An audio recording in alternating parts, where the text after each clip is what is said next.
Selamat pagi bersama saya, Cindy Raja. Mari awali aktivitas dan pelayanan Anda melalui renungan pagi. Yesus, nama di atas segala nama.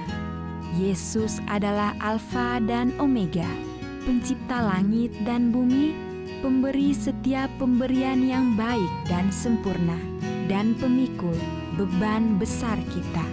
Kepada mereka yang hancur oleh dosa, Dia adalah juru selamat yang sempurna, perantara yang agung, perantara yang maha kuasa, dan kapten keselamatan kita. Ditulis oleh Ellen G. White bersama Pendeta Denny Kanajo. Selamat mendengarkan. Shalom. Selamat pagi para pendengar yang diberkati oleh Tuhan dimanapun Anda berada saat ini. Kita akan sama-sama mendengarkan firman Tuhan melalui audio renungan pagi pada tanggal 28 November 2024 dengan judul Raja Israel. Sebelum kita melanjutkan bacaan renungan kita pada pagi hari ini, kembali saya mengajak semua para pendengar yang setia untuk berdoa bersama-sama. Bapa di sorga, terpujilah namamu ya Tuhan. Pada saat ini kami akan merenungkan kebenaran firman Tuhan. Kami sangat butuh kuasa Roh Kudus-Mu dicurahkan kepada masing-masing kami. Terima kasih Tuhan Yesus, ampuni kami Bapa, karena kami sudah berdoa hanya di dalam nama Tuhan dan Juru Selamat kami. Amin. Ayat inti kita terambil di dalam Bilangan 24 ayat yang kelima hingga ayat yang keenam. Demikian firman Tuhan. Alangkah indahnya kemah-kemahmu hai Yakub, dan tempat-tempat kediamanmu hai Israel, sebagai lembah yang membentang semuanya, sebagai taman di tepi sungai, sebagai pohon gaharu ditanam Tuhan, sebagai pohon aras di tepi air. Mari kita ikuti penjelasannya. Kemakmuran umat Allah di sini digambarkan oleh perkara-perkara yang paling indah yang bisa didapati dalam alam. Nabi itu mengumpamakan Israel seperti lembah-lembah yang subur yang ditutupi oleh gandum yang berkelimpahan, menyamakannya dengan taman-taman yang subur yang diairi oleh mata air yang tidak pernah menjadi kering, dengan pohon cendana harun dan pohon aras yang megah. Gambaran yang paling akhir disebutkan adalah salah satu hal yang paling mencolok dan paling indah yang bisa didapati di dalam sabda yang diilhamkan itu. Pohon aras di Lebanon adalah pohon yang dihormati oleh orang-orang di timur. Golongan pohon yang dalamnya masuk jenis pohon ini bisa didapati kemana saja manusia pergi ke seluruh dunia ini. Mulai dari daerah-daerah kutub sampai ke daerah Khatulistiwa. Mereka bertumbuh bersuka-suka di tempat yang panas, tetapi tahan di tempat dingin. Bertumbuh dengan suburnya di tepi sungai, tetapi juga dapat menjulang tinggi di tempat-tempat yang tandus dan kering. Akar-akarnya tertanam dalam di antara batu-batu karang di pegunungan, dan dengan teguhnya menahan tiupan topan. Daun-daunnya segar dan tetap hijau pada saat pohon-pohon yang lain binasa oleh serangan musim dingin. Di atas segala-galanya pohon aras dari Lebanon terkenal oleh karena kekuatannya, keteguhannya, dan ketahanannya terhadap pembusukan dan digunakan untuk menjadi satu lambang mereka yang hidupnya tersembunyi bersama dengan Kristus di dalam Allah. Kolose 3 ayat yang ketiga. Alkitab berkata, orang benar akan tumbuh subur seperti pohon aras. Mazmur 92 ayat yang ke-13. Tangan ilahi telah meninggalkan pohon aras sebagai raja di hutan-hutan. Pohon sanobar tidak akan dapat menyamai ranting-rantingnya, dan pohon berangan tidak dapat dibandingkan dengan cabang-cabangnya. Yehezkiel 31 ayat yang ke-8. Maka dalam taman Allah, sebatang pohon kayu pun tiada yang dapat dibandingkan dengan keelokannya. Berulang-ulang pohon aras digunakan sebagai satu lambang keagungan, dan penggunaannya di dalam Alkitab untuk menggambarkan orang benar, menunjukkan bagaimana sorga memandang mereka yang melakukan kehendak Allah. Bileam bernubuat bahwa Raja Israel akan lebih besar dan lebih berkuasa daripada Agag.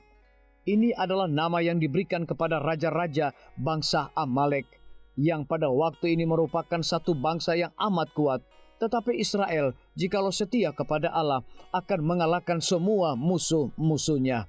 Raja Israel adalah anak Allah, dan taktanya satu kali kelak akan didirikan di atas bumi, dan kuasanya akan ditinggikan lebih daripada segala kerajaan manusia. Disalin dari buku Alfa dan Omega, Jilid 2, halaman 44 hingga 45. Renungkan lebih dalam.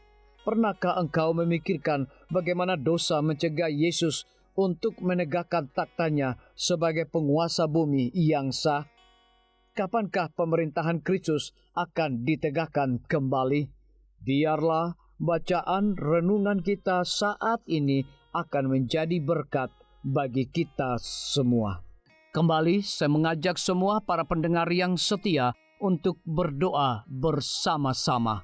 Bapa kami yang bersemayam di dalam takhta kerajaan sorga, terima kasih Tuhan Yesus, oleh karena firman-Mu pada pagi hari ini memberikan berkat, kekuatan, sukacita rohani bagi pertumbuhan iman kami masing-masing.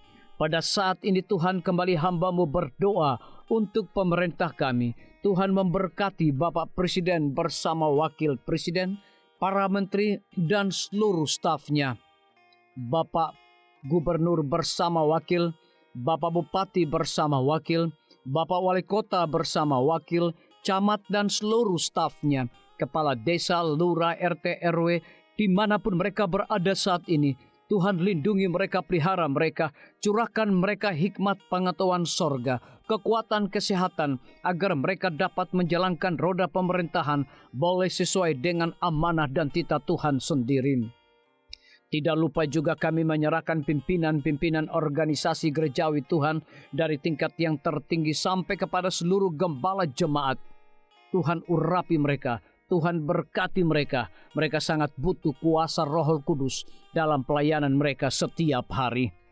Para tim medis, Tuhan berkati dokter umum, dokter spesialis, perawat bidan, para apoteker, dan semua yang memberikan waktu dan tenaga mereka melayani di rumah sakit, puskesmas, bahkan pustu kepada setiap para pasien yang datang membutuhkan pertolongan pelayanan mereka. Engkau berikan mereka sukacita sorga, roh dedikasi yang tinggi, agar mereka dapat memberikan pelayanan yang terbaik, sehingga dengan bantuan dan jamahan Tuhan, semua para pasien dapat memperoleh kesembuhan.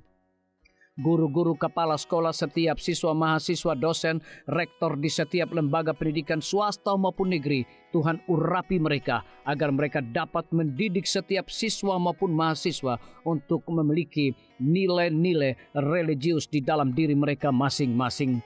TNI, Polri, PNS, wira swasta, petani, pedagang, nelayan, ojek online, saudara-saudara kami juga yang ada di dalam penjara, Tuhan hiburkan mereka, Tuhan berkati mereka, cukupkan kebutuhan mereka, dan berikan juga mereka sukacita senantiasa. Para pendengar yang setia yang berulang tahun saat ini dimanapun mereka berada, biarlah dengan bertambahnya usia yang Tuhan percayakan dalam hidup mereka, mereka hidup selalu bersyukur, berterima kasih, dan menjadi saluran berkat bagi sesama manusia. Yang berada di dalam kebimbangan ketidakpastian hidup, Tuhan juga berikan iman yang teguh kepada mereka. Terima kasih Tuhan Yesus, ampuni kami Bapa, karena kami sudah berdoa hanya di dalam nama Tuhan dan Juru Selamat kami. Amin. Demikian firman Tuhan yang telah kita dengarkan. Semoga hari ini menjadi berkat bagi kita semua.